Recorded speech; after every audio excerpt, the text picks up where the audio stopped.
Flak was worse than the fighters. At 19, tail gunner Wilbur Bowers flew 30 missions, witnessing D-Day from above, surviving the inferno of Dresden, and facing down Hitler's vengeance weapons. But his biggest enemy wasn't a German ace.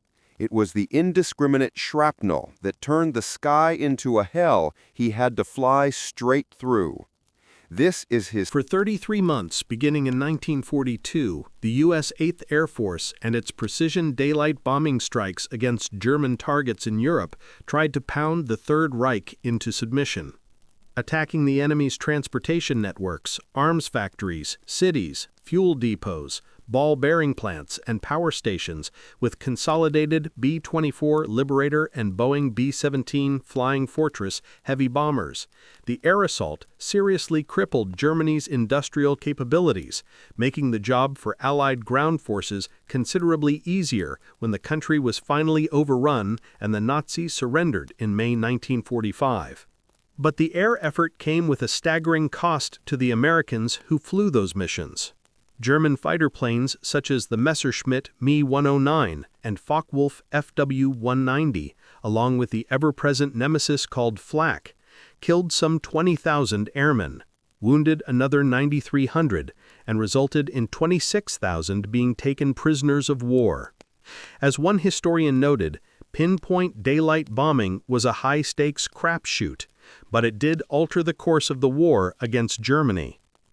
Unlike their infantry counterparts, Allied airmen experienced a somewhat normal existence once they returned from a flight, hot food, showers, and a bed to sleep in. On a mission, however, they faced the sobering reality that death could come at any moment, 5 miles above the ground where temperatures reach 40 degrees below 0 Fahrenheit. It was akin to a throw of the dice whether they would return to base safely or spiral earthward because a wing or an engine had been blown to pieces. Wilbur Bowers, a 19-year-old tail gunner on a B-17. Wilbur M. Bib Bowers of Kittanning, Pennsylvania, took part in the air campaign over Europe with the 8th Air Force. As a 19-year-old tail gunner, he flew 30 missions with the 306th Bombardment Group, 368th Bomb Squadron in a B-17. With his flights originating out of southeastern England, Bowers would become an inadvertent witness to history, seeing firsthand the start of the D-Day invasion, taking part in the controversial firebombing of the ancient city of Dresden, and feeling the effects of Hitler's vengeance weapons, the V-1 buzz bomb and V-2 ballistic missile. But the air effort came with a staggering cost to the Americans who flew those missions. German fighter planes such as the Messerschmitt Me-109 and Focke-Wulf FW-190, along with the ever-present nemesis called Flak, killed some 20,000 airmen, wounded another 9,300, and resulted in 26,000 being taken prisoners of war. As one historian noted, pinpoint daylight bombing was a high-stakes crapshoot, but it did alter the course of the war against Germany.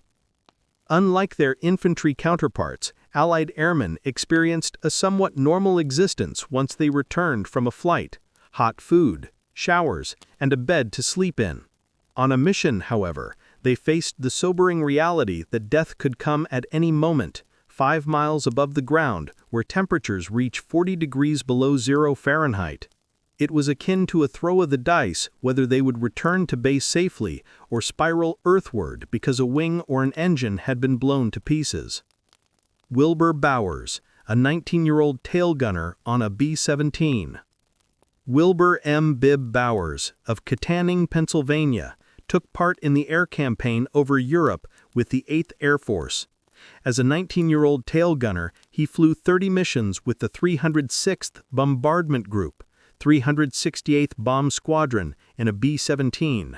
With his flights originating out of southeastern England, Bowers would become an inadvertent witness to history, seeing firsthand the start of the D-Day invasion, taking part in the controversial firebombing of the ancient city of Dresden, and feeling the effects of Hitler's vengeance weapons, the V-1 buzz bomb and V-2 ballistic missile. But his most frightening memories of the war are those involving Flak, the indiscriminate metal shrapnel that flew outward in all directions from exploding shells the enemy sent skyward against the Allied air armadas. Flak was the worst thing in the world, Bowers says. We faced it on every flight. Once it started, all you could see was this black stuff. Of course, that black stuff has been expanded. What gets you are the ones that have a red dot in the middle. That's where the explosion takes place. You can see the red, and then it just turns to gunpowder. It was scary because you knew the flak was there, and you knew you had to fly through it. And the Germans knew we were going to fly through it too. They knew we weren't going to change airspeed, and they knew we weren't going to change altitude. So they would get their shells up there at the right height and the right time, and you just had to fly through it. There was no way we could turn back. We never took evasive action. Once we started the bomb run and the pilot turned the plane over to the bombardier, he was flying the plane. And in the history of the 8th Air Force, no one ever turned back from a mission because of enemy fire. As far as I was concerned, flak was worse than fighters. Volunteering as a gunner. Bowers' ride through the skies over Europe began shortly after America entered its second year of the war. Giving up a scholarship to play football at Duquesne University in Pittsburgh, he ended his deferment. They wouldn't draft you as a gunner, Bowers says. It was voluntary. His decision was made in part during basic training in Florida after watching an Army propaganda film starring actor Burgess Meredith, whose plane is shot down by a Japanese Zero fighter. In what Bowers laughingly describes as Hollywood imagination, Meredith grabs a .50 caliber machine gun, takes aim at the strafing plane, and shoots it out of the sky. To be part of a bomber crew during World War II, the Army Air Corps required men to undergo 3 levels of specialized training: Airplane Mechanic School in Gulfport, Mississippi, Gunnery School in Kingman, Arizona, and overseas training in Ardmore, Oklahoma. This last level of training consisted of night flights, day flights, and practice bomb runs, training that forged each crew into a cohesive 10-man unit. They were then sent to Kansas to be assigned a bomber and fly it to England. Off to England. Once we started overseas training in Ardmore, we were a crew for the rest of the war, Bowers explains. When we got to Kansas, a terrible storm broke out. It lasted for days. Planes couldn't go and more crews kept coming in and there was no place for them, so they put us on a troop train and sent us to the East Coast. Along with a host of others, Bowers' crew left for England on May 10, 1944, arriving there 7 days later aboard the troopship Andes. It was an ocean liner before the war and it was pretty speedy, so we went over alone, Bowers says. We sailed north and went across the North Atlantic. They told us that as fast as that ship was, we could probably outrun any submarine, so we went over without an escort or convoy. Once in England, which was now teeming with Americans preparatory to the Allied invasion of Europe, bomber crews were distributed to various bases around the country and assigned to squadrons. Bowers was a staff sergeant. When we went in the service, we made private first class real quick. Then we made corporal in gunnery school. When we finished gunnery school, we were sergeants. When we arrived overseas, we made staff sergeant. All the gunners on a B-17 were staff sergeants except for the upper turret gunner, who was a tech sergeant. What a hell of a training mission. His crew was ordered to an air base near the small town of Bedford, just north of London. On the way there, Bowers witnessed the most pivotal event of the war. The date was June 5, 1944. As we were going down to Bedford on the train, we saw all of these C-47s going over us pulling gliders. The sky was full of them. We thought, holy hell, what a hell of a training mission. When we arrived at the base, we were assigned to our barracks. The next morning, a matter sergeant came in about 5 o'clock. He blew his whistle and yelled, D-Day! D-Day! We had no idea at first what he meant. It was the first time we ever heard of D-Day. But then it finally dawned on us what the hell he was talking about. We thought it was a training mission when we saw C-47s pulling those gliders. It was actually the D-Day invasion. Begin the Beguine. A short while later, the crew was assigned to fly Begin the Beguine, a name given to the flying fortress by its former crew. Begin the Beguine was the name of a song. It was a very popular song at the time. They used to play it a lot. It was quite a dance tune. Why its first crew named it that, why they picked it, I'm not too sure. And what happened to that crew? They must have finished up because the plane didn't get shot down. They got their 25 missions. Raising the mission quota. The 25 mission quota, which was enough to qualify an airman for tour completion, was altered in 1944. The appalling number of lost planes and crews dictated a command directive, and the 25 was upped to 30. Later in the war, it was increased to 35. The disappointment the airmen felt of almost attaining their mission quota and seeing it evaporate before their eyes was disheartening to say the least. When they raised the requirement to 30, we all thought, damn. At the time they changed it, we were well on our way to reaching 25 missions. Also, a strange pattern seemed to develop. Either you got shot down on your first mission or on your last, so it was disappointing in that respect. Considering the fact that an airman did not know beforehand on which days he would fly, his anxiety level was doubly increased. Downtime might be 3 days, a week, or even months. When bad weather grounded Allied planes during Germany's last offensive in the West through the Ardennes forest in Belgium in December 1944, planes from the 368th Bomber Squadron did not fly for more than 2 months, from November 13, 1944 to January 20, 1945. You never knew when you were going to fly until someone woke you up, announced Captain So-and-so's crew, and called your name. You'd answer, and then you knew you were flying. So every night when we went to sleep, we thought about flying the next day, but we never knew until that day.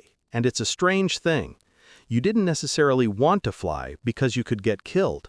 On the other hand, if you did go, you could get your flights in and be able to go home. Sometimes when we weren't flying, they would send us to airplane recognition school, he continues. I also played for the base football team. We played a regular schedule.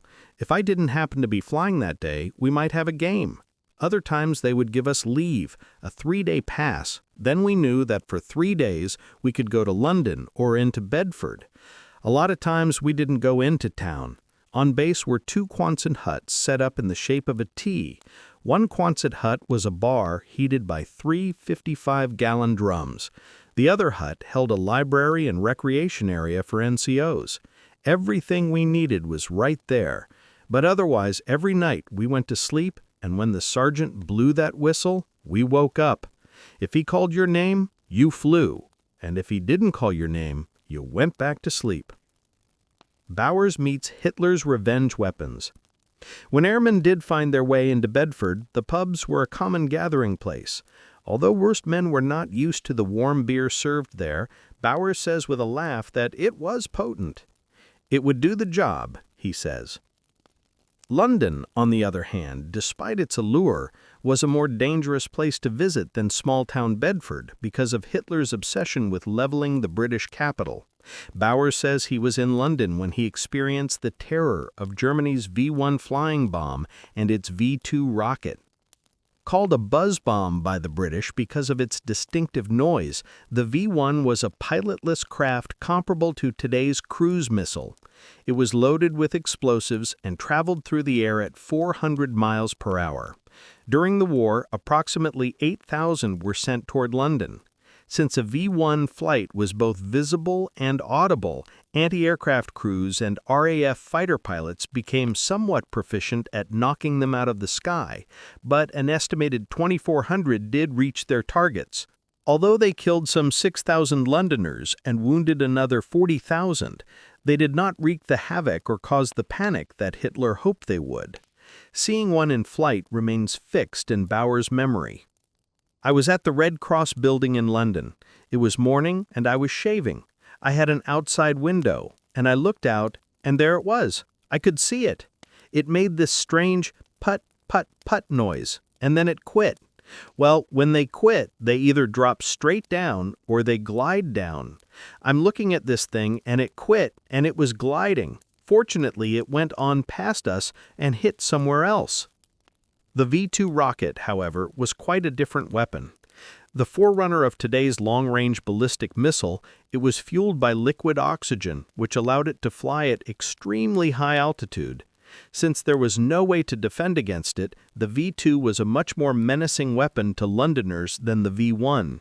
At 46 feet long and weighing 14 tons, one of which was a high-explosive warhead, the V-2 smashed into its target from 60 miles high and hit the ground at over 4 times the speed of sound.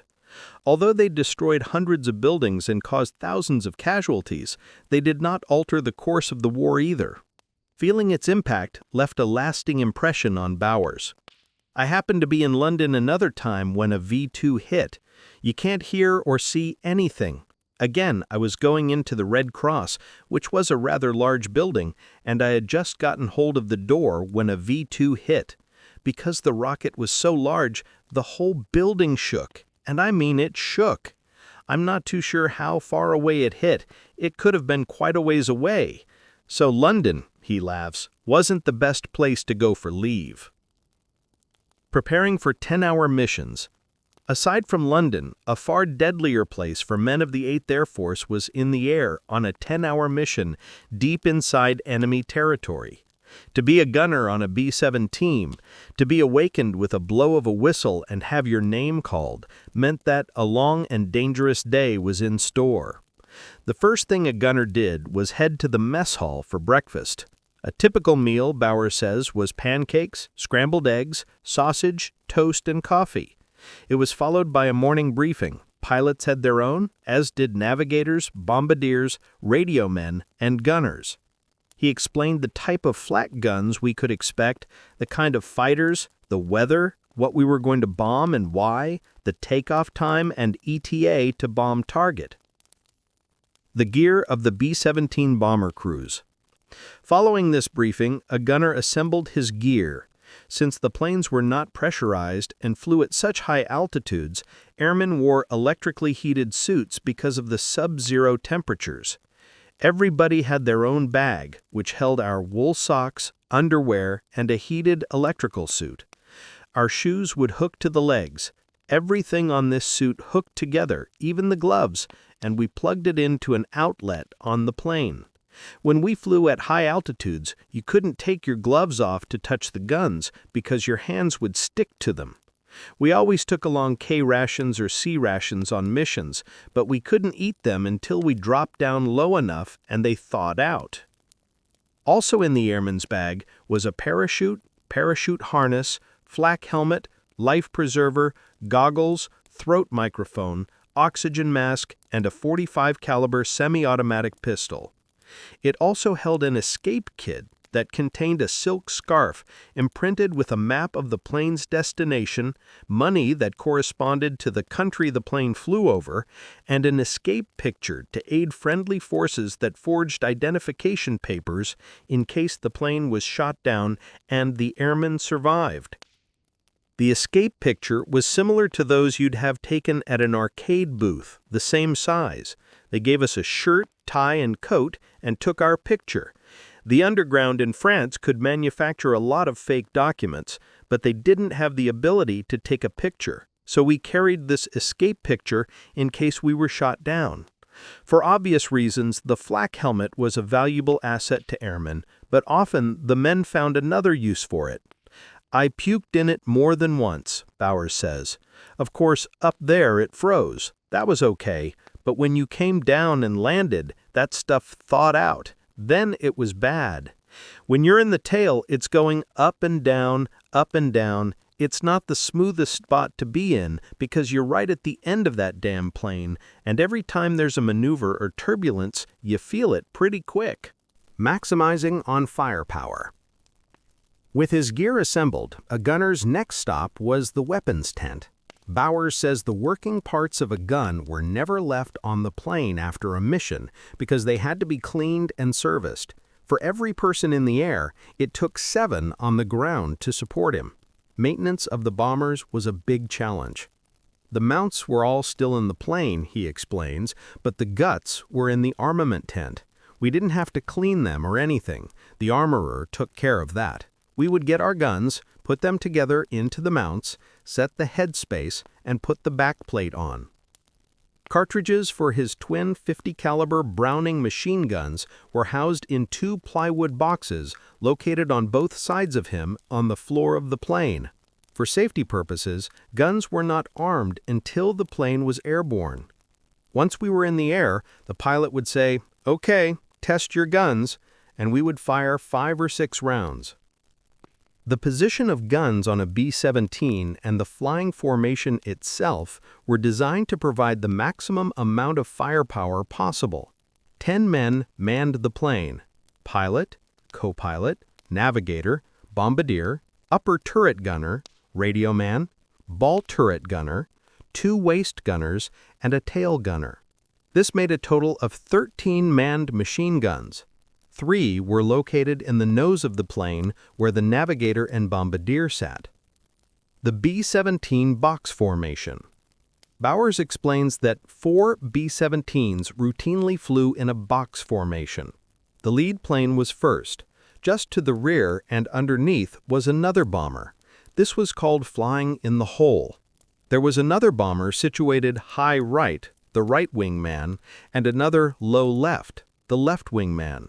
This formation was repeated for 8 other bombers, so in a group there were 3 sets of 4 bombers. Each group was stacked high, lead, and low, and one group was joined by many others on a typical raid.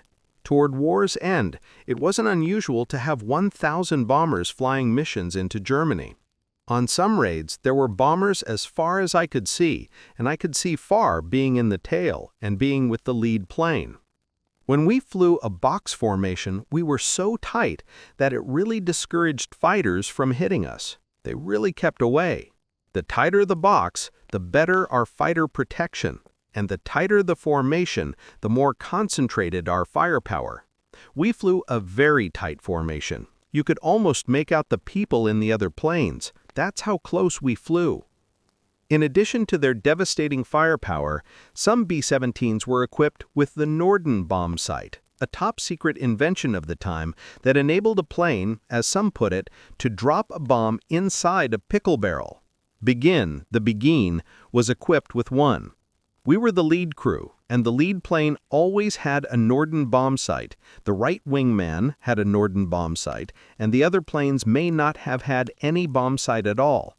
They didn't have enough for every plane. When the lead plane opened up its bomb bay doors, all the other 11 planes in the formation did the same.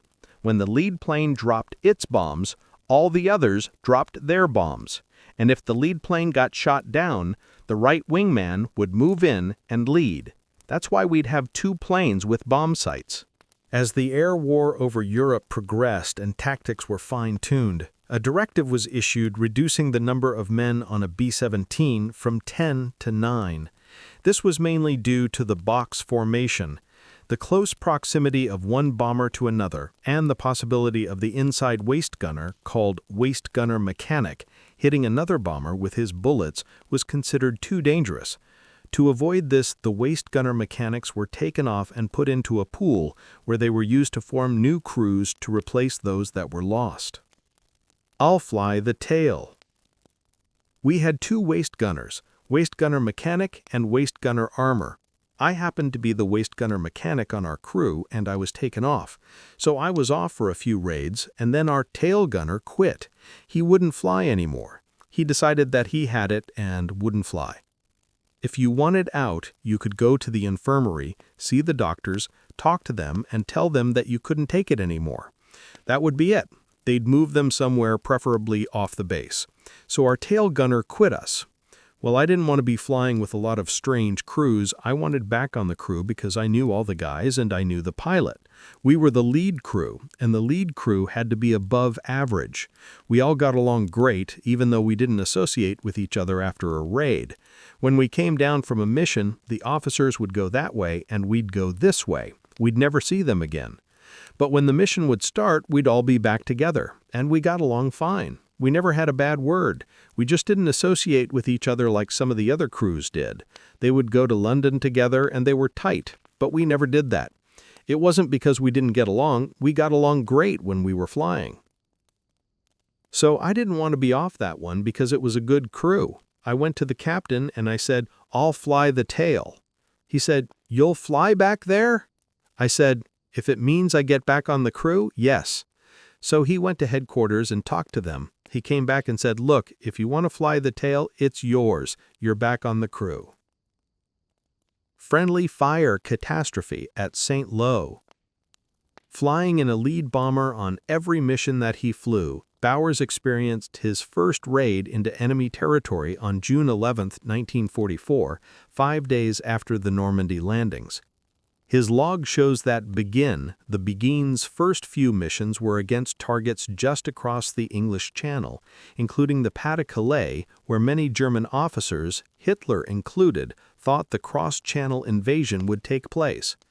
A lot of our earlier raids were on submarine pens on the coast of France. We called them milk runs. We loved those. We were over to France and back in a matter of hours. Little damage was done to the German sub-bases despite a B-17's potent short-run maximum bomb load of 12,800 pounds. A 4,000-pound load was typical for the longer raids into Germany. These missions proved mostly ineffective because of the reinforced roofs covering the submarine pens, some of which were constructed with 12 feet or more of concrete.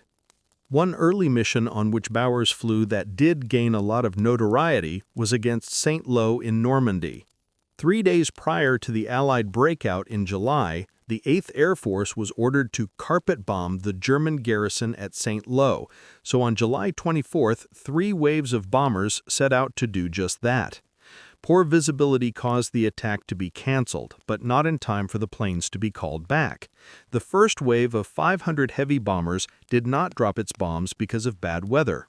Of the second wave, 35 planes dropped ordnance, but only after 3 passes were made to identify the target. In the third wave, 300 bombers released 135 tons of fragmentation bombs and 550 tons of high explosives. Not only was St. Lo and the German garrison decimated, but 25 American ground troopers were killed and 131 wounded. As a result, General Dwight Eisenhower ordered that Allied bombers would no longer be used for close ground support. They never were again. We went in support of ground forces, which we had never done before. Engineers had put out cloth markers on the ground in front of the troops. When we came over at low altitude, we saw those markers and knew where to bomb. The night before, though, the Germans moved the markers back toward the American lines, and some of the bombs fell short and hit our troops. That was one of the reasons why it happened. But then another thing, some guys just bombed short. Bowers in the Dresden Raid. Another notorious raid that Bowers flew was the bombing of Dresden in the final months of the Air War. Located 100 miles south of Berlin, the city ranked near the bottom of the Allied hit list since it held no military significance. But at the time, it was the largest German city to have escaped full-scale bombing, and with the Big Three soon to meet at Yalta, President Franklin Roosevelt and British Prime Minister Winston Churchill wanted to impress upon Soviet Premier Joseph Stalin that no target was off-limits. Known as both a cultural center and historical city because of its opera house, parks, and museums, Dresden boasted buildings that dated to the 13th century. It offered Allied bombers no opposition because the city's anti-aircraft batteries had been moved to the Eastern Front weeks before, and fuel shortages had grounded German fighters. With perfect visibility, 2 British raids and one by the Americans comprised of planes armed with incendiary bombs attacked Dresden on February 13th and 14th, 1945, burning the city and thousands of its war-weary residents. Ironically, it was Ash Wednesday. The resulting firestorm, touched off by the incendiaries, generated winds of tornado force, claiming an estimated 35,000 lives. As a result, Dresden burned for a week. To some, it was terror bombing. To others, it was punishment long overdue. To Bowers, it was just another mission in his quest to get home. "We carried firebombs that day," he says. "We all knew it. All you had to do was look in the bomb bay. There were huge racks of them. The bombs were big and round and in bundles. When they dropped, they would open up, spin out, and all these little ones would come flying out. Early leave for flying lead. The Dresden raid was the last that Bowers would fly with his crew on Begin the Beguine.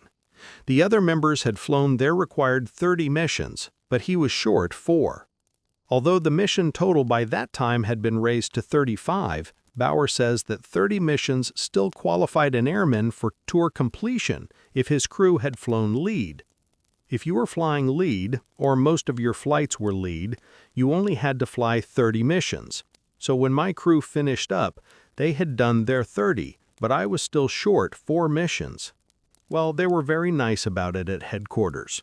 Since I had all these leads, the last 4 raids that I flew with different crews, I always flew with the lead plane. So I was able to get in my leads, and I only had to fly 30 missions.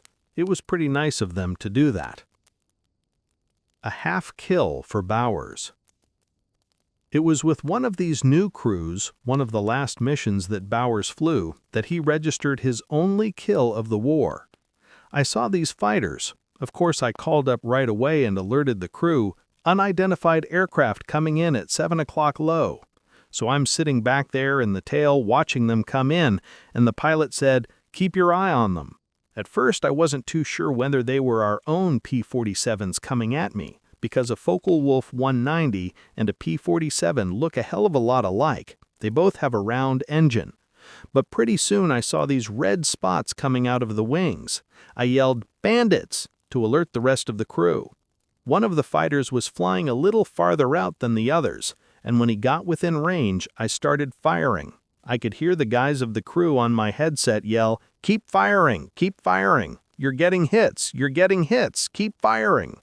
So this one plane burst into flames. It was a Focke-Wulf 190, and it was burning just like a torch. It was completely engulfed, just about ready to blow up. It went right by us, and I could look into the cockpit. That's how close it was. Bowers says he nearly emptied his 2 boxes of shells in the engagement. I was so busy at the time that I didn't even think of being scared. It was an automatic thing. He's shooting at me, and I'm shooting at him. You're concentrating and so damn busy on what you're doing that you're not even thinking about being scared. After we landed, instead of going to be debriefed, for some reason I went straight to the mess hall. Here, someone tapped me on the shoulder and said, "You've got to get over to debriefing." So I went, and they asked what happened, and I explained the whole thing to them, and they said, "We're going to give you half a kill because when that plane went past you, a P-51 picked it up and blew it up. So I ended up with half of a Focke-Wulf 190. The death of a friend. At some point prior to this action, Bowers learned that his good friend, Jimmy Burns of Yatesboro, Pennsylvania, had been lost over Europe. The two had undergone training together, and Burns had served as best man in Bowers' wedding following gunnery school. Although Bowers heard that his plane had been shot down, it was not until after the war that he learned Burns had died. Downed personnel were carried as missing for at least a year, and it was not until 1946 when the War Department administratively labeled these men FOD, or Finding of Death under Public Law 490, following an investigation of each case. It was one of his last missions, he recalls. His plane was shot down over the Netherlands. The whole crew was lost. He wrote to my wife one time and told her that he was going to beat me home, that he was ahead of me in missions. He and I would write to each other, and I pretty much knew how many flights he had, and he knew how many I had. He was ahead of me because I was flying leads, and he wasn't, so he was flying more often. Devastation at Frankfurt. The fate of U.S. airmen such as Burns was a more common occurrence on the 10-hour deep penetration raids into Germany.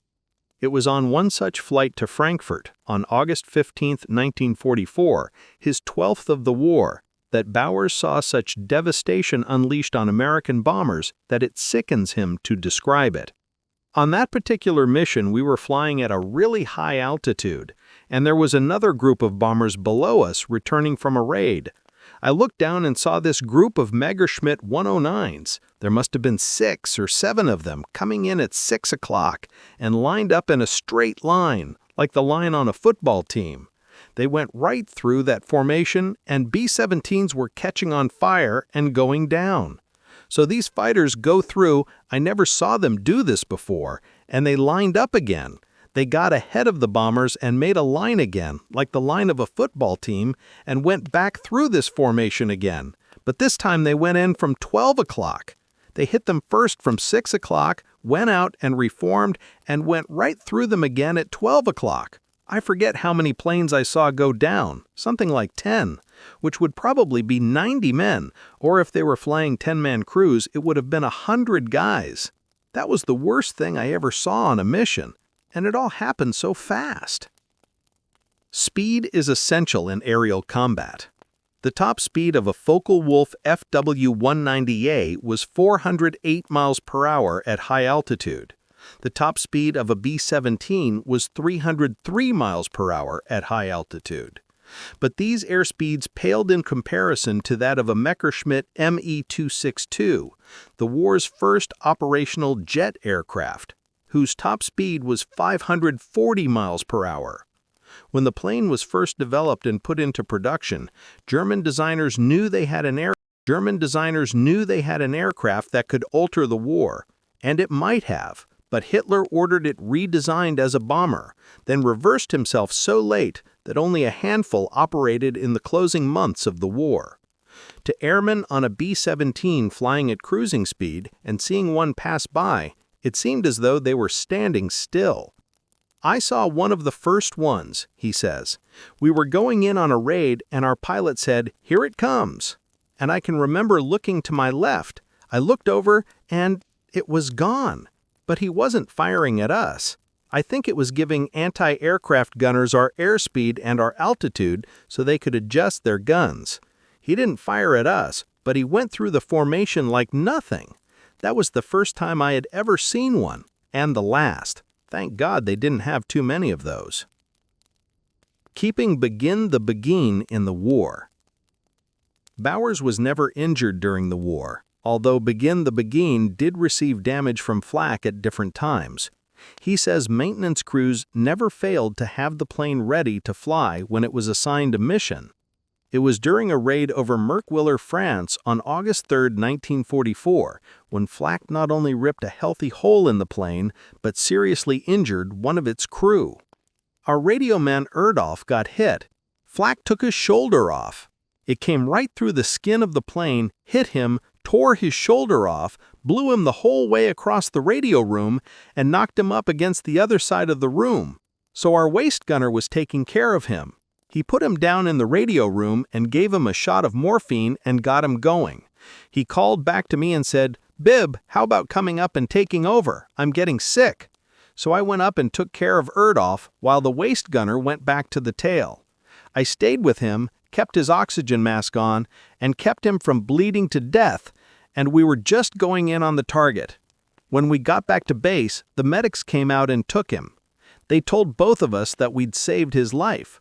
One said, "If it hadn't been for you two, he would have died." Debriefings after raids. When bombers were turned from a raid, the crews were debriefed, so intelligence officers could glean any noteworthy information, such as what kind of fighters they encountered, and whether an enemy plane was shot down. That had to be confirmed, Bowers says of a kill. Somebody else had to see you do it. Intelligence was also interested in what airmen might have seen happen to Allied planes. They wanted to know where a plane got hit, how many fighters there were, how many chutes you saw going out, and how many chutes you saw going down. Sometimes when a plane went down, you would see parachutes, and sometimes you didn't. Once the plane starts a dive, people inside of it can't move. It's centrifugal force. You're stuck wherever you are and you can't move. If you're going to bail out, you've got to get out real quick. They always had a nice thing for us when we were finished being debriefed, he continues. We went to the mess hall afterward, which was a combat mess, meaning nobody was allowed in there but combat men. Even the guys serving the meals were combat. When we were done eating and going out, we gave them our name, and they poured a big double header of whiskey. You would pop it down, they would check your name off, then you would head back to the barracks. Returning to the USA for leave. Bowers reached his 30-mission quota in February 1945. He left England on April 2nd on a hospital ship in a convoy. Being a staff sergeant, I was kind of a guard, he explains. They had some prisoners on the boat and I had to guard them. 2 days out of England, German subs attacked. Our ship wasn't hit, but some in the convoy were. I couldn't tell you how many were hit or how bad because at that time I was so damn seasick I couldn't even see. The ships arrived in New York Harbor on April 12, the day President Roosevelt died. His death meant a lot to us. He was our leader, the whole way through the Depression, the whole way through the war. It was a pretty dramatic moment. It really was. The war wasn't over yet. We were still fighting, and then we lose our leader. Back on U.S. soil, Bowers was given leave and ultimately ordered to Miami. In the meantime, they were processing us. I didn't know whether I would have to go back and train and go to the Pacific, plus the war in Germany was still on. So I signed up for Instrument Specialist School. I figured I'd go that route and try it, so I signed up. Well, we were down in Miami Beach, and the war in Germany ended. I had enough points to get out, so I thought, great, I'm going to get out. I went down to see them, and they said, oh no, you can't get out because you already signed up for this school, and you've got to go through this school. Bowers attended and graduated Instrument Specialist School at the University of Illinois in Urbana. By that time, Japan had surrendered, and the war was over. He was discharged on September 16, 1945, at Fort Sheridan, Illinois. I would take the Air Corps over the infantry any day. Looking back, Bowers has no regrets about serving in the Air Corps or flying as a tail gunner. He does admit to having reservations today about getting into an airplane and attributes his coming home from the war to the strength of prayer. I would take the Air Corps over the infantry any day. We fought at the most for 10 hours and came home to showers and hot food. The living conditions were better. If I had to do it over again, I'd enlist in the Air Corps, no question about it. A tail gunner sits on a wooden bicycle seat and you're on your knees the whole time. Maybe that's why my knees are so bad today. It gets to you, especially when you're sitting in that tail all by yourself, like the ball turret gunner is. He's down there by himself too. There's nobody to see or talk to. At least the waist gunner can talk to the radio man, but the tail gunner or ball turret gunner can't see or talk to anybody. All I could see was where we had been. And it wasn't like the movies where everybody is talking to each other on their throat microphones. We only spoke to each other when it was absolutely necessary. I've only been up in the air twice since the service. Both times I flew to Florida to visit my sister. I was a little nervous, but I couldn't say anything because my grandson was sitting beside me, so I had to put on a really good show. But actually, I was a little bit tense. When we were flying, we naturally didn't know the extent of the bombing, but seeing pictures of it today, especially films of it on television, I realize how devastating it really was. It had a lot to do with the way we live today and the freedoms we have. I always think of how many people gave their lives so we can do what we want to do and have the things that we have. When you figure that there were 55,000 American airmen killed, wounded, or captured, it's absolutely amazing to me that I came home okay. I credit my wife and her prayers and the hours she spent in church praying. That's what I really do attribute to me coming back, her prayers. I swear that's what got me through the war.